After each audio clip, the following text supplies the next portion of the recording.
Good morning all of you. हमारे YouTube channel geography junction पे आपका हार्दिक स्वागत है। आज हम बात करेंगे मुख्य रूप से जो मलिन बस्तियां होती हैं ये क्या होती हैं, इनका अपन बात करेंगे। इनको किस प्रकार से परिभाषित कर सकते हैं, या अपन कहेंगे ये सबसे ज़्यादा कहाँ पर होती है, इनके कुछ कारण होंगे कि ये मलिन बस्तियाँ क्यों बनती हैं, या अपन बात करेंगे इनकी विशेषताओं की कि मलिन बस्तियों की क्या क्या विशेषता है। मलिन बस्ती होगी तो वहाँ पर क्या क्या प्रक्रिया होगी, तो उन सब के बारे में अपन बात करते हैं। या अपन बात करेंगे मलिन बस्तियों को पुनः अपन हटाना चाहेंगे तो कौन कौन सी विधियों के द्वारा वहाँ पर अपन उनको हटा सकते हैं। तो अपन बात करते हैं मुख्य रूप से जो मलिन बस्तियाँ होती हैं, जिससे अपन कहते हैं जो किसी भी शहर के आसपास में ऐसी जनसंख्या जो अस्थायी मकान बनाकर रहती हो या अस्थायी जो झुग्गी झोंपड़ियों में रहती हो, जहाँ पर आवास की कमी हो, विद्युत की आपूर्ति नहीं हो, या जल की कमी हो, या वातावरण जो वहाँ का जो भौगोलिक वातावरण है इतना प्रदूषण रहता हो, या अपन कह सकते हैं जहाँ पर रोजगार के साधनों की वहाँ कमी हो, ऐसे जहाँ लोग रहते हैं ना उनको अपन मलिन बस्तियाँ कहते हैं। जैसे अपन कहते हैं ना गंदी बस्तियाँ या कच्ची बस्तियाँ, वही एक प्रकार से बड़े नगरों में उनको क्या कहते हैं, मलिन बस्तियां कहते हैं। जहां पर सुख सुविधाओं का अभाव हो, जनसंख्या एकदम संगत रूप से रहती हो, कई सारी जनसंख्या एक साथ रहती हो, तो वहां सभी सुविधाओं का अभाव हो रहता है। तो अपन बात करते हैं सबसे पहले मलिन बस्तियों। मलिन बस्तियों को अपन इंग्लिश में कहते हैं स्लमलेस। अपन कहते हैं ना स्लम डॉग मिलेनियर, यानी एक जो बच्चा था जिसपे आमिर खान ने पिक्चर बनाई थी, यानी वो एक गरीब झुग्गी झोंपड़ियों से उनके एक बच्चे को बताया गया था उस फिल्म में कि वो किस प्रकार से आगे बढ़ा था। यानी गरीब परिवार में भी कुछ प्रतिभाशाली रहते हैं, यानी उनकी जो प्रतिभा है छिपी रहती है, लेकिन वो प्रतिभा कभी आगे क्यों नहीं आ पाती है, क्योंकि अशिक्षा के कारण, या मुख्य कारण है उनका बेरोजगारी यानी आर्थिक कमी, यानी उनके पास में पैसे नहीं होने की वजह से वो आगे नहीं पढ़ सकते हैं, या उनकी जो प्रतिभा है वो छिपी रह जाती है गरीबी के कारण या अशिक्षा के कारण। तो इस प्रकार से अपन कह सकते हैं, कुछ अपन कभी न्यूज़पेपर में पढ़ते हैं कि गरीब बस्ती से या झुग्गी झोंपड़ियों से आईएएस बना, यानी कुछ प्रतिभाएं ऐसी भी होती है जो वहां रहकर भी उस वातावरण में, उस भौगोलिक वातावरण में रहकर भी मेहनत करती है, तो उसके कारण कभी कभी वहां से भी जो अपन कहते हैं ना किस्मत जब पलटती है, बाजी मारती है, तो वहां से भी आईएएस और आरएएस क्यों ना निकल सकते हैं। यानी जहां पर सुख सुविधाओं का अभाव हो, ऐसी गंदी बस्तियों को या वातावरण प्रदूषित बस्तियों को अपन क्या कहते हैं, मलिन बस्तियां कहते हैं। जैसे अपन बात करते हैं मलिन बस्तियों की, मलिन बस्तियां शहर के वे क्षेत्र होती हैं, मलिन बस्तियां शहर के वे क्षेत्र होती हैं जहां पर निम्नतर आवास की अवस्था पाई जाती है, या जहां पर आवास बिल्कुल है ही नहीं, झुग्गी झोंपड़ियां है, और जो भी आवास है वहां पर सुख सुविधाओं की कमी है, या तो वो एक दो कमरे होंगे, या वहां बाथरूम नहीं होंगे, या वहां लाइट की सुविधा नहीं होगी। तो इस प्रकार से, या इतने पास पास में होंगी कि वहां से जो शुद्ध हवा भी नहीं आ सकती, जल की कमी होगी वहां आवासों में। तो इस प्रकार की जो अपन कह सकते हैं सूर्य की किरणें भी नहीं आ सकती, इतने घने बसे हुए होते हैं, पास पास में घर होते हैं, खुला वातावरण होता नहीं है, चौक या गलियां जो पतली पतली होती है, बिल्कुल कहीं जगह भी नहीं होती है। तो इस प्रकार की जो व्यवस्था होती है, यानी निम्नतर आवास की अवस्था, यानी वहां पर रहने के लिए जो आपको मकान भी नहीं मिलेगा, इतनी वहां पर कंडीशन खराब होती है, हालात खराब हो जाते हैं बड़े बड़े शहरों में। फिर अपन बात करते हैं, इनको मलिन बस्तियों को कुछ विद्वानों ने अलग अलग नाम दिए हैं, उनको अलग अलग उपाधि दी। जैसे अपन अलग अलग विद्वानों के अनुसार पढ़ते हैं, अपन कहते हैं किसी ने कहा कि यह शहर का कैंसर होती है, यानी यह एक शहर की बीमारी के जैसा है। कैंसर का मतलब आप समझते हो बीमारी, यानी यह एक जो मलिन बस्तियां होती है, इतना वातावरण प्रदूषित रहता है, इतने गंदे रहते हैं लोग, क्योंकि वहां कोई सुख सुविधा है ही नहीं, तो गंदे ही रहेंगे ना, पानी नहीं आएगा, स्नान कैसे करेंगे। तो इस प्रकार से तो वहां जो बड़े लोग होते हैं उनको क्या समझते हैं कि ये एक कैंसर के समान, ये एक बीमारी के समान है। जो मलिन बस्तियां हैं शहर के बाहर या शहर के अंदर जो बसी हुई होती है, उनको एक शहर के कैंसर के रूप में संज्ञा दी गई है। किसी ने कहा कि ये पत्थर का रेगिस्तान का पत्थर है। क्या है? पत्थर का रेगिस्तान है, यानी इतने बड़े रेगिस्तान में कहीं से भी आपको एक पत्थर भी मिल जाए तो वो क्या, रेगिस्तान का पत्थर। यानी इतने बड़े शहर में जो ये मलिन बस्तियां मिलती है उनको कहा गया। फिर अपन बात करते हैं इसको व्याधि व्याधि की नगर भी कहते हैं इसको। क्या कहते हैं? कुछ विद्वानों ने इसको व्याधि की नगर भी कहा। तो आपको ये ध्यान रखना है, शहर का कैंसर, पत्थर का रेगिस्तान या व्याधि की नगर, ये मलिन बस्तियों को कहा गया। कभी आपको छोटे वाले क्वेश्चन में आ सकता है। फिर अपन बात करते हैं, एक भूगोलवेत्ता या अपन कहते हैं, उन्होंने इस मलिन बस्तियों की जो कुछ विशेषताएं बताई कि किस प्रकार से मलिन बस्तियां होगी, कैसी होगी, उनकी क्या क्या विशेषता होगी प्रमुख रूप से। तो अपन 4-5 विशेषताओं की बात करते हैं। जैसे डिकिंसन के अनुसार नगर का वह भाग, यानी नगर का वह भाग जहां पर मकान रहने योग्य नहीं हो, ऐसे मकान हो जहां आप रह भी नहीं सकते हो, ऐसे मकान होंगे आपको मिलेंगे। आप बोलोगे ये रसोई है क्या छोटा घर है? यानी अपन जैसे गांवों में जितनी रसोई होती है ना, वहां उतने में तो 3-4 लोग निपट जाता है। यानी वहां इतने में 3-4 जो लोग रहते हैं एक ही कमरे में, जितनी तो अपन के यहाँ रसोई है बड़ी। तो ये इस प्रकार से जो हालत हो जाती है, एकदम गंभीर हालत हो जाती है जैसे शहरों में। वो डिकिंसन कहते हैं कि आवास है वो रहने योग्य भी नहीं है, फिर भी लोग मजबूरी में वहां पर रहते हैं, जहां का वातावरण नागरिकों के स्वास्थ्य के लिए हानिकारक हो। यानी वातावरण इतना गंदा रहता है कि वायु प्रदूषण है, जल प्रदूषण है, ध्वनि प्रदूषण रहता है, इतने पास पास में रहते हैं, तो शुद्ध हवा न शुद्ध पानी न कुछ। तो वहां का जो वातावरण है वो स्वास्थ्य के लिए भी हानिकारक है, दम घुटने जैसा। फिर अपन बात करते हैं, वहां नैतिकता का अभाव रहता है, वहां सभी साथ में रहते हैं, तो वहां पर जो निम्न वर्ग के लोग होते हैं उनमें जो नैतिकता वगैरह कुछ नहीं होता है, उनमें नैतिकता के जो लक्षण होते हैं वह होते ही नहीं है, क्योंकि वो सभी साथ में ही रहते हैं। तो इस प्रकार अपन कहते हैं नैतिकता की कुछ हानिकारक हो सकते हैं। और सघन बसा क्षेत्र होगा, वो क्या होंगे? पास पास में, इतने पास पास में लोग रहेंगे कि थोड़े से जगह में कई सारी जनसंख्या रहेगी, क्योंकि उनको आवास मिलते नहीं, आवास की कमी की वजह से वो रहते हैं लोग। उनके पास में आवास नहीं है, उनके पास में पैसे नहीं है इसलिए वो वहां पर रहना मजबूरी का नाम। जहां निम्न आर्थिक स्तर होगा, यानी उनके जो पैसे की बात है, वित्त की मामला है, तो वो बिल्कुल ही नहीं होगा। वो तो अपनी झुग्गी झोंपड़ियों में रहते हैं और कुछ इधर उधर छोटे छोटे सामान बेचते हैं और वो अपना गुजारा करते हैं। वो अपनी 2 टाइम की रोटी भी पता नहीं उसको नसीब होगी या नहीं होगी, कभी होती है कभी नहीं भी होती है, दोनों टाइम का खाना नहीं मिलता उन झुग्गी झोंपड़ी वालों को, क्योंकि वो इस प्रकार से ही रहते हैं, उनके पास में रोजगार के साधन नहीं है। जैसे अपन बात करते हैं उच्च अपराध स्तर। अब जैसे लोगों के पास में रोजगार नहीं होगा, तो जो लोग होते हैं वो अपनी पेट को पालने के लिए या अपनी भूख को शांत करने के लिए क्या करेंगे? शहरों में अपराध करना शुरू कर देंगे। जैसे अलग अलग प्रकार से टोलियां बना देंगे, जैसे 5-7 लोग अलग चले गए, 5-7 लोग अलग चले गए, अलग अलग टोलियों के हिसाब से वो क्या कभी जेब कतरों का काम करते हैं, कहीं चोरी का काम करते हैं, कहीं लूटपाट का काम करते हैं, कहीं और कुछ काम करते हैं, कहीं हत्या करके आ जाते हैं पैसे लेके। तो ये जो आपराधिक प्रवृत्ति है वहां पर उच्च स्तर हो जाएगा, जो मलिन बस्तियों में आपराधिक स्तर उच्च हो जाएगा। इसी प्रकार वो किसी को नहीं समझते, उनमें नैतिकता के गुण नहीं है, इसलिए।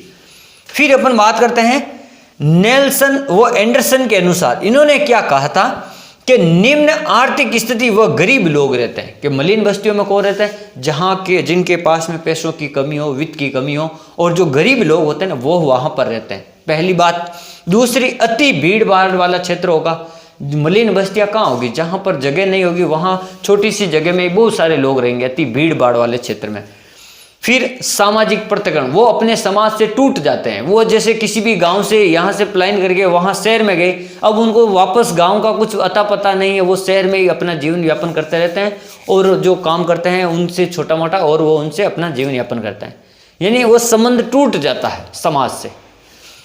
फिर अपन बात करते हैं नैतिकता का अभाव। अगर समाज से टूट गए तो आपको नैतिकता का स्तर आपको बिल्कुल निम्न स्तर मिलेगा, और वो भी न के बराबर, न गणनीय। फिर अपन बात करते हैं जैसे बाल अपराध, यानी जो छोटे छोटे बालक होते हैं उनको भी अपराध की श्रेणी में, उनको भी अपराध करने के लिए साथ में ले जाते हैं। जैसे चोरी करना है, जैसे लूटपाट करना है, बाल अपराध की श्रेणी में आता है। फिर अपन बात करते हैं वेश्यावृत्ति। वहां की जो महिलाएं होती है वो भी अपने जो अंग का प्रदर्शन करती है, यानी वेश्यावृत्ति का काम करती है।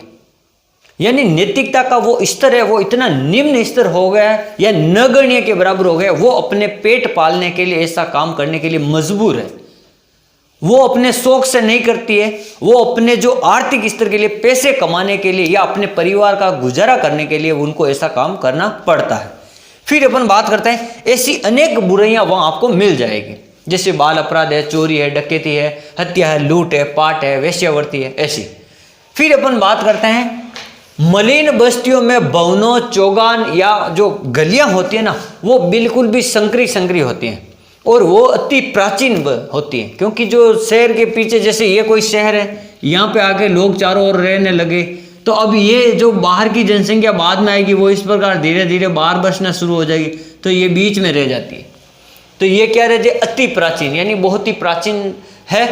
अपन बात करते हैं वहां पर अवनति दशाएं, यानी जो सभी दशाएं हैं वो एकदम हास के स्तर पर होती है, यानी उनका पतन हो रहा होता है। जैसे यह क्षेत्र स्वास्थ्य व साफ सफाई से वंचित रहता है, यहाँ पर जो स्वास्थ्य सेवाएं वो बिल्कुल भी नहीं हो पाती है। और अपन बात करते हैं कि स्वास्थ्य के अलावा वहाँ पर जो साफ सफाई की जो व्यवस्था होती है वो भी बिल्कुल न के बराबर होती है, क्योंकि वहाँ पर जो लोग साफ सफाई करना पसंद नहीं करते हैं, क्योंकि वहाँ जो रहने वाले लोग हैं वो भी कूड़े करकट के अंदर रहते हैं, कचरे के अंदर रहते हैं, वो कभी साफ सफाई में समझते नहीं है। जैसे अपन बात करते हैं मलिन बस्तियों के निर्माण में सहायक कारक। अब मलिन बस्तियां किस प्रकार से बनेगी, जैसे यहाँ मलिन बस्ती बन गई है तो उनके पीछे कुछ ऐसे कारण हो गए, उनके बनने के पीछे कुछ विशेष कारण होते हैं जिनसे वो गरीब जो मलिन बस्तियां बनती हैं। जैसे अपन कारण की बात करें, गरीबी, यानी जो गरीब लोग हैं वो आवास बना नहीं सकते, वो आवास खरीद नहीं सकते, तो वो वहां पर आकर रहना पसंद करेंगे। उन अपन कह सकते हैं जहां पर आवास नहीं हो वहां पर भी अपनी झोंपड़ी बनाकर रहना पसंद करेंगे। पहला कारण गरीबी। दूसरा कारण जनसंख्या में वृद्धि। अगर वहां पर जनसंख्या किसी भी शहर की अधिक हो गई हो तो जो कुछ लोग होते हैं उनको आवास की कमी की वजह से वहां पर मजबूरी में रहना पड़ता है। जनसंख्या की वजह से आवास नहीं होंगे, जो भी आवास मिलेंगे वो आपको अधिक हाई रेट में मिलेंगे, यानी उनके करोड़ों में जो पैसा होगा, जो जैसे अपन कहेंगे आवास किसी भी घर का जो रेट होगी वो करोड़ों में होगी, तो कुछ लोग खरीद नहीं पाते हैं। फिर आवास की कमी, जैसे मकान आपको मिलेंगे नहीं। दूसरी बात, वहाँ पर शोषण होता है, जैसे अपन बाल अपराध, जैसे कुछ लोग होते हैं छोटे बच्चों को अपने घर पे रखते हैं, उनसे झाड़ू पोछा साफ सफाई सब करवाते हैं और नाम मात्र का भी पैसा नहीं देते हैं। यह होता है शोषण, यानी बाल मजदूरी या बाल श्रम करवाते हैं उनसे।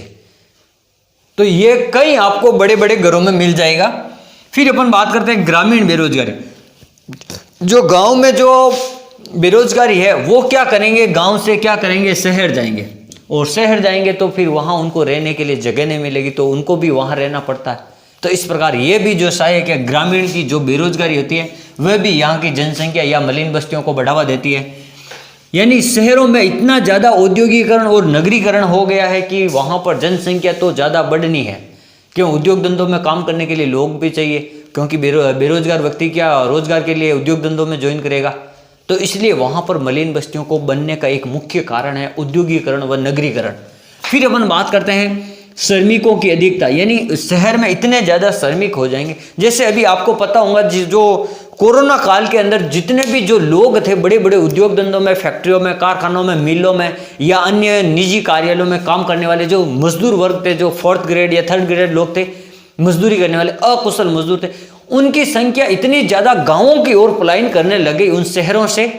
तब वहाँ जो बड़े बड़े व्यापार है, बड़े बड़े उद्योग धंधे हैं, उनके ऊपर संकट आ गया, क्योंकि श्रमिक है नहीं। जैसे कि जो भी मजदूर लोग थे वो सब कोरोना काल में अपने घर चले गए। अब उनके जो मालिक थे उनके पास में वहाँ काम करने के लिए कोई मजदूर नहीं मिल रहा। तो इस प्रकार कभी कभी क्या होता है, ऐसी महामारी के समय ऐसा हो जाता है, लेकिन जब महामारी हट जाती है, वापस प्रभाव कम हो जाता है, तब लोग वापस शहरों की ओर पलायन करते हैं। तब वहाँ पर वापस जनसंख्या क्या हो जाती है, बढ़ जाती है, और फिर वो वापस मलिन बस्तियों में कन्वर्ट हो जाते हैं। नगरीय आकर्षण, ये नगर में कुछ ऐसी सुख सुविधाएं भी मिल जाती है जिन जो लोग वहाँ पर रहने के लिए चले जाते हैं। जैसे नगर में उच्च शिक्षा है, उच्च स्वास्थ्य सेवाएं हैं, सड़कें वगैरह सब चीज़, परिवहन साधन है या रोजगार के साधन है, तो वहाँ पर वो भी मलिन बस्तियों को बढ़ावा देते हैं। लोग गांव से पलायन कर जाते हैं, प्रवास कर जाते हैं। तो इस प्रकार से तो और ये हो गए प्राकृतिक प्रकोप। कुछ जगह ऐसी होती हैं जहाँ पर गांव में क्या है, जैसे प्रकृति का प्रकोप ज़्यादा है और वहाँ पर कभी सूखा, कभी बाढ़, कभी भूकंप, कभी ज्वालामुखी। तो ऐसे शहरों के जो क्षेत्र के लोग होते हैं वो भी क्या करते हैं, बड़े बड़े नगरों में जाकर रहना पसंद करते हैं और वहाँ पर फिर वो मलिन बस्तियों को बढ़ावा देते हैं। फिर अपन बात करते हैं मलिन बस्तियों को अलग अलग शहरों में अलग अलग नाम से जाना जाता है। जैसे मुंबई में अपन कहेंगे चाल, मलिन बस्ती को क्या कहेंगे? मुंबई में चाल। दिल्ली में कहेंगे कटरा, कटरा। कोलकाता में कहेंगे बस्ती, कोलकाता में क्या कहेंगे? बस्ती। देख, मुंबई में चाल, मुंबई की चाल, दिल्ली का कटोरा और कोलकाता की बस्ती। चेन्नई में चेरी, चेन्नई में चेरी। कानपुर में अहाते, कानपुर में अपन क्या कहते हैं? कानपुर अहाते। चाय के बागान में जो काम करने वाले मजदूर होते हैं मलिन बस्तियों, उनको कहते हैं बेरक। और जो खदानों में काम करते हैं उनको कहते हैं धोबरा। क्या कहते हैं? धोबरा। तो आपको ये तो याद हो गए, मुंबई की चाल, दिल्ली में आपको ध्यान रखना कटोरा, कटरा, और कलकत्ता में आपको ध्यान रखना बस्ती, चेन्नई में चेरी, कानपुर अहाते, और चाय के बागान को अपन क्या कहते हैं? वहाँ काम करने वाले मलिन बस्ती के लोगों को बेरक कहते हैं। अब अपन बात करते हैं इनके जो मलिन बस्तियों को उन्मूलन करने की या इनकी दशा को सुधारने की दो विधियां मुख्य रूप से। जैसे अपन बात करते हैं, एक का नाम है सुधार विधि और एक का नाम है संपूर्ण निष्कासन विधि। अब सुधार विधि का वर्णन किस प्रकार से? यानी जैसे मलिन बस्ती है, वहां पर गड्ढे हैं, सड़क है, तो उनका सुधार करना। वहां पर जल की निकासी नहीं है तो जल की निकासी की आपूर्ति करना। वहां बिजली नहीं है तो स्ट्रीट लाइटें लगवाना, खंबे लगवाना, विद्युत पोल लगवाना। वहां पर आवास की नहीं है तो वहां पर जो कच्चे आवास है उनको पक्के आवास में कन्वर्ट करना, यानी पक्के आवास बनाकर सरकार द्वारा अच्छी नीतियों द्वारा उनको पक्के आवास देना। तो इस प्रकार वहां पर कुछ न कुछ सुधार करना। तो ये होता है आपकी सुधार विधि, मलिन बस्तियों को सुधारने की सुधार विधि। फिर दूसरा होता है संपूर्ण निष्कासन विधि। तो कुछ क्षेत्र ऐसे होते हैं जहां पर आवास बिल्कुल बनाने के लिए जगह भी नहीं होती, वहां पर इतनी ज्यादा गंदगी होती है शहरों के अंदर। तो क्या करते हैं, सरकार द्वारा क्या किया जाता है, कुछ बस्तियों को वहां से विस्थापित करके शहर के बाहर वहां अच्छे मकान बनाकर उनको क्या दिया जाता है, उनको आवास दिया जाता है और उनको बोल दिया जाता है यहां से हट जाओ, आप वहां चले जाओ। वहाँ आपको जल की सुविधा, पानी की, विद्युत की सुविधा है, वहाँ आपको खुले खुले सड़क मिलेंगे, नगर मिलेंगे और वहाँ ही आपको बाजार मिलेंगे। तो इस प्रकार वहाँ एक जगह से पूर्ण रूप से दूसरी जगह नगर को या जो बस्ती होती है मलिन बस्ती उसको विस्थापित करना क्या कहलाता है? संपूर्ण निष्कासन विधि कहलाता है। तो इस प्रकार आज हमने पढ़ा मलिन बस्तियों के बारे में, मलिन बस्तियों की विशेषता क्या होती है, मलिन बस्तियों को बढ़ावा देने वाले कारक कौन कौन से होते हैं, और अपन ने पढ़ा था मलिन बस्तियों की जो दो विधियां हैं जिनको सुधार करने की, एक है सुधार विधि और एक है निष्कासन विधि। तो इस प्रकार आपको ध्यान रखना है कि मलिन बस्तियों को अलग अलग शहरों में अलग अलग नाम से भी जानते हैं। ठीक है, थैंक यू।